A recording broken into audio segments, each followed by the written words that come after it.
আসছে সেনাপতি ত্রিপু।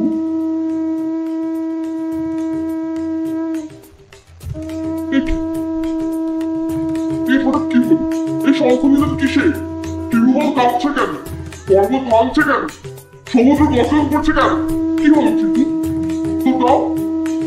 হে শ্বশুর শ্রেষ্ঠ, ব্রহ্মা বিষ্ণু মহেশ্বর এবং অন্যান্য দেবতার তেজ থেকে উৎপন্ন এক নার, তার নাম নাকি দুর্গা। দুর্গা? আচ্ছা, তা কে সেই দুর্গা? আরে হ্যাঁ, দুর্গা। সে নাকি আপনাকে বধ করবে। কাকে কাকে কাকে? আপনাকে। এই ত্রিভুবন মহিষাসুরকে বধ করবে সে দুর্গা। সকল দেবতাকে আমি স্বর্গ থেকে পদাক হাতে বিতাড়িত করেছি। আমার ভয় অসুররা মুশিকের মতো এদিক ওদিকে পালিয়ে বেড়াচ্ছে। সে ত্রিভুবন্ত্রী আমাকে বধ করবে ওই দুর্গা? যদি বলেন তো এক্ষুনি দুর্গার উপর আমরা আক্রমণ করব। নিশ্চয়ই নিশ্চয়ই, অবশ্যই তুমি দুর্গাকে আক্রমণ তো করবে, কিন্তু তোমার সাথে আমিও যাব। আমার মৃত্যু, এই মহিষাসুরের মৃত্যু, সেই দুর্গাকে একবার আমিও নিজের চোখে দেখি। ঠিক বলেছেন অসুর শ্রেষ্ঠ, চলুন এবার যুদ্ধতে ঝাঁপিয়ে পড়ুন।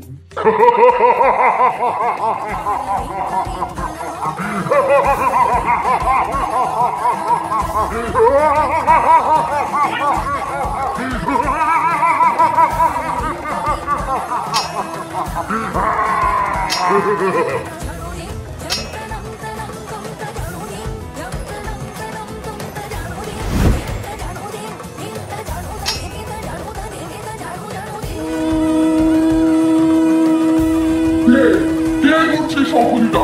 কার স্পর্ধা?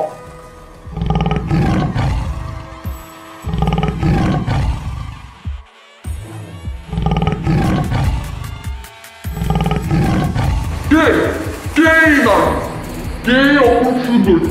এর এক নয়নে ক্ষমা, অন্য নয়নে নিষ্ঠুর চাকরি। কে এই সিংহবাহিনী দশভুজা? মহিষাসুর, যুদ্ধের জন্য প্রস্তুত হও। তোমার জীবনে অন্তিম মুহূর্ত সমাগত। অচিরেই তুমি আমার পদানত হবে। এসো, যুদ্ধ করো। এই ত্রিভুবনে এমন কোন নারী আছে কি যার বাহু বলে আমি মহিষাসুর পরাজিত হব? নারী শুধু ছলনা আর শয্যা সঙ্গী ছাড়া কিচ্ছু না, কিচ্ছু না।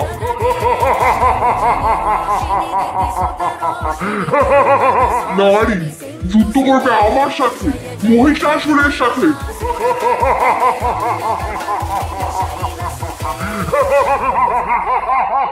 মূর্খ অসুর, তুমি কামনা করো আমাকে? এই বিশ্ব ব্রহ্মাণ্ডের মাতা আমি, তোমার এত বড় স্পর্ধা? তুমি আমায় কামনা করো? এই কামনাই তোমার মৃত্যুর কারণ হবে। সময় উপস্থিত, যুদ্ধে অবতীর্ণ হও।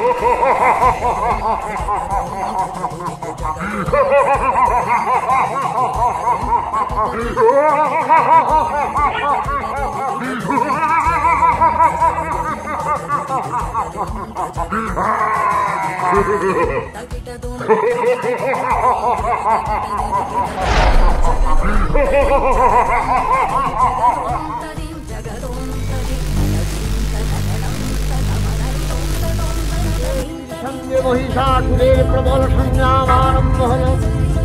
দেবীর অস্ত্রপ্রহারে দৈত্যসেনা ছিন্ন ভিন্ন হতে লাগল। মহিষাসুর অনেকক্ষণে রূপ পরিবর্তন করে নানা কৌশল বিস্তার করলে মহিষ থেকে হস্তি রূপ ধারণ করলে। আবার সিংহরূপী দৈত্যের অনন্মত্ততা দেবী প্রশমিত করলেন। পুনরায় নয়ন বিমোহন পুরুষ বেশে আত্মপ্রকাশ করলে ওই ইন্দ্রজালী। দেবীর রূঢ় প্রত্যাখ্যান পেয়ে আবার মহিষ মূর্তি গ্রহণ করলেন। রণবাদ্য গীতে দিগন্তরিত চতুরঙ্গ নিয়ে অসুরেশ্বর দেবীকে পরাজিত করবার মানস উল্লসিত। দেবীর বাহন সিংহরাজ দাবাগ্নির মতো সমস্ত রণক্ষেত্রে শত্রু নিধারে দুর্নিবার হয়ে উঠল। নানা প্রহরণধারী দেবী মধুবাম আচার্য মহিষাসুরকে সদম্ভে বললেন, কার্যকার্য স্খলনগুহ সাধুয়াবদ্বিবাভ্যহং মায়াস্তাই হতত্রৈব প্রত্যুষন্ত্যাসু দেবতা। দেবতাগণ সানন্দে দেখলেন দুর্গা মহিষাসুরকে শুলে বিদ্ধ করেছেন, আর খড়গলি পাপে দৈত্যের মস্তক ভুলুণ্ঠিত। তখন অসুর নাশিনী মহালক্ষ্মী আরাধনা সুষমা দেবা পৃথিবীতে পরিত্যাপ্ত হল।